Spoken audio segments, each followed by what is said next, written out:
Welcome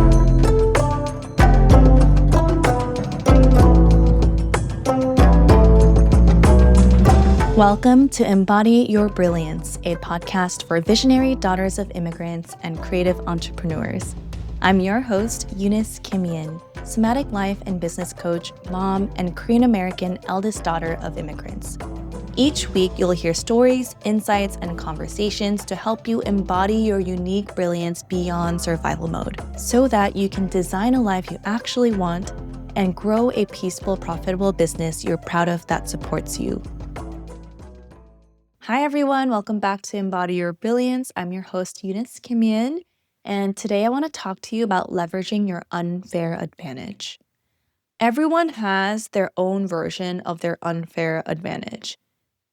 Whether it's something that just comes so naturally to you, so easily to you, your natural strengths, your zone of genius. That's why they say it's so hard to identify what that is because you know what your strengths are, what you're good at, what people say that you're good at.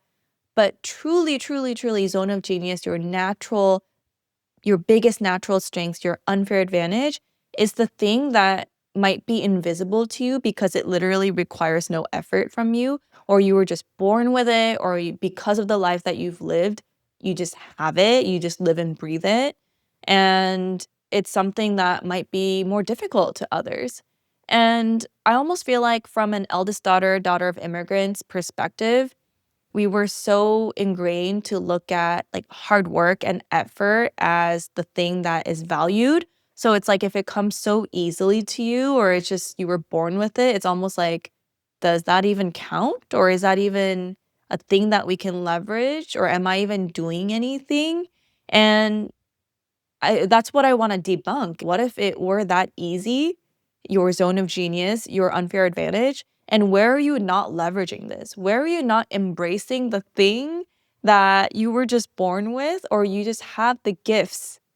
Whether it's generationally, you inherited this gift, or God gave you this gift, and what do you do with it? Are you using it? Are you leveraging it? Or are you telling yourself, no, that doesn't count, or like discounting it or dismissing it as irrelevant or hiding it? Like, oh no, that's too much. Or it's just maybe you don't want to be relatable. There are many reasons why we might be hiding our natural strengths or not leveraging it. But yeah, I'm curious, what is your unfair advantage? What is your natural strength, zone of genius? So think of one thing that comes so easily to you and you love doing and you're so good at. I'll pause for 3 seconds here. Notice what comes up intuitively. And then think about what others have told you over and over again. Oh, wow, you're so XYZ. Whether it's an adjective or, oh, wow, you're so good at this, or what do people come to you for? What are you so good at that comes naturally to you? So I'll give you some examples of mine, just a few. One is me reading the room, right? I think a lot of us eldest daughters of immigrants have this. In Korean, we call it nunchi, but you can kind of step into a room and read the dynamics and you're just anticipating people's needs and you can tell certain things based on the vibes and intuition beyond what they're verbally telling you, reading between the lines. And I always view that as like, well, everyone has that. No, not everyone has that skill. And well, I only developed this because I had to as an eldest daughter and daughter of immigrants. That was a third parent to my little brothers. It's like, okay, so what are you going to do with that? With that skill? Are you going to disown that skill or are you going to use it, right? So like reclaim it as something that you want to use for your highest good, for your business, for your life.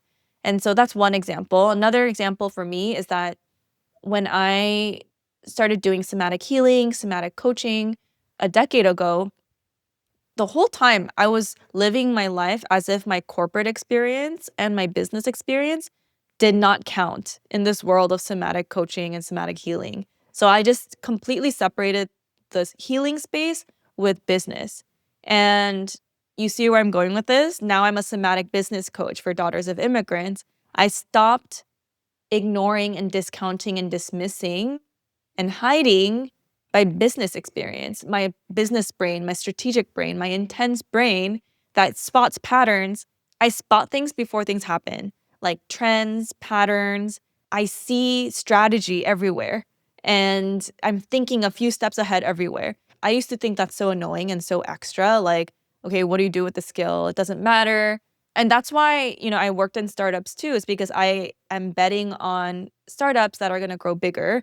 And they did. And I'm able to move very quickly because of what I'm spotting and how my brain works. And in the world of somatic healing, I was sort of like, well, that's not relevant. Or, oh, people are going to think I'm too intense or too businessy or too strategic. People just want healing.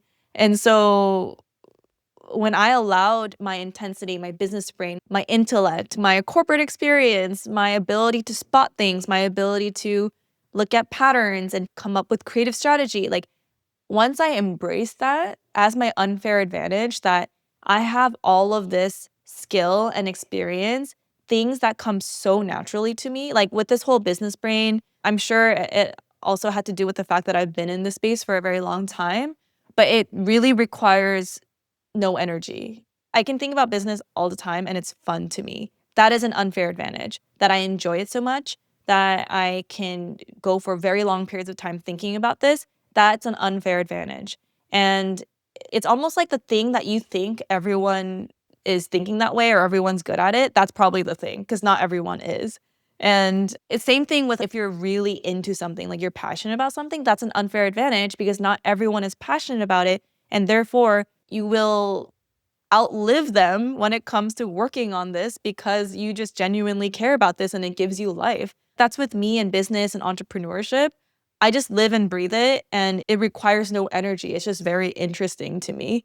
And when it comes to healing, like somatic healing, that's also an unfair advantage for me. I'm very deep. I am much more in tune with my emotions than I ever was. I also understand what it felt like to be completely blocked creatively, spiritually, and intuitively, emotionally. So that's also an unfair advantage that I was experiencing what a lot of daughters of immigrants and eldest daughters experience growing up.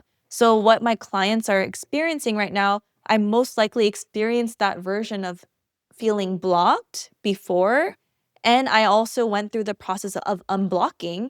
So that's also an unfair advantage. If you were just born creatively unblocked and you just never went through generational trauma, that is your unfair advantage of never having to deal with trauma in that way. But for me, having gone through generational trauma and being able to move through and heal patterns and know what that feels like, the lived experience of it, to be able to relate to my people, but also to have strategies and to be able to extend the level of deep support to be able to move through and unblock, that is an unfair advantage. So if you start to look at everything that you have, your lived experience, your skill set, your passions, what lights you up as an unfair advantage, things just become easier. It's almost like you're going the path of least resistance versus disqualifying your gifts. Own your gifts. Everything can be a gift. Even your struggle story, that can be a gift. Not that you have to leverage all of your trauma into your work at all, but if you feel like leveraging your lived experiences, absolutely, it's worth so much. If you want to leverage your past work experience, absolutely worth it if you feel like it. If you want to leverage what you're so deeply passionate about, your personality, do it. I'll share another example about one of my clients. She is she'll laugh because when she hears the description, she'll know I'm talking about her. But she is so magnetic, so charismatic. Everyone loves her. She can talk to anyone on the street, and people will be so into whatever she's talking about. She has really beautiful taste. She's really good with aesthetic. She's a tastemaker. She's randomly connected to so many different people. She's such an amazing friend. She's super creative, super visionary. And yeah, I can go on and on and on. And all of these things, being able to develop these relationships really well, be magnetic, she's really funny, like all of those things make her an incredible salesperson. She can sell her thing. She can sell anything really well, but like especially her creative business, she's so good at it. She's so good at it. But then she often, when we're in conversation, sometimes she forgets that that's special It's sort of like, oh yeah, I mean, like everyone can do it. It's like, no, not everyone finds it very easy to form relationships with random people on the street and have like beautiful relationships everywhere. Not everyone finds it easy to be funny. Not everyone finds it easy to sell. Not everyone finds it easy to just shine on stage like that. But to her, it's so normal to her because she was just sort of born like that, like her personality and also just her disposition. She's sort of like, "Yeah, I guess so. I guess I'm good at that." It's like, "No, you're amazing at it." But you're questioning the value of it or the validity of it because you're not exerting any effort. Like, it's so easy for you. You're effortlessly funny. You're effortlessly good at making connections and forming friendships and relationships. You're effortlessly marketing and selling your stuff, like use that, lean into that. What if that's the only thing you have to do in your business and you delegate the rest, right? And that's why we're never meant to do any of this alone because it's almost like if you're building your business without ever knowing what you look like, you don't have a mirror. So you're just sort of like blind to what you even look like and what to even leverage. Oh, another thing that people also discount is like style. Oh, that's so superficial. Oh, that has nothing to do with business. It's like, it could be. Like people might be drawn to your style, and that's okay. That's something to leverage if you want. It doesn't have to be you have to only use your brain to have a smart strategy and that's it. Your unfair advantage can look and feel very, very different. It might be like you have this dark aesthetic and you like playing around with Canva and creating these weird images. Like your weirdness might be your unfair advantage. Lean into it, reclaim it. And that's something that I felt about myself of like anything about my physical appearance or style or whatever. I was sort of like, oh, that's irrelevant. That's not my business. I'm a coach. So why would people care about that?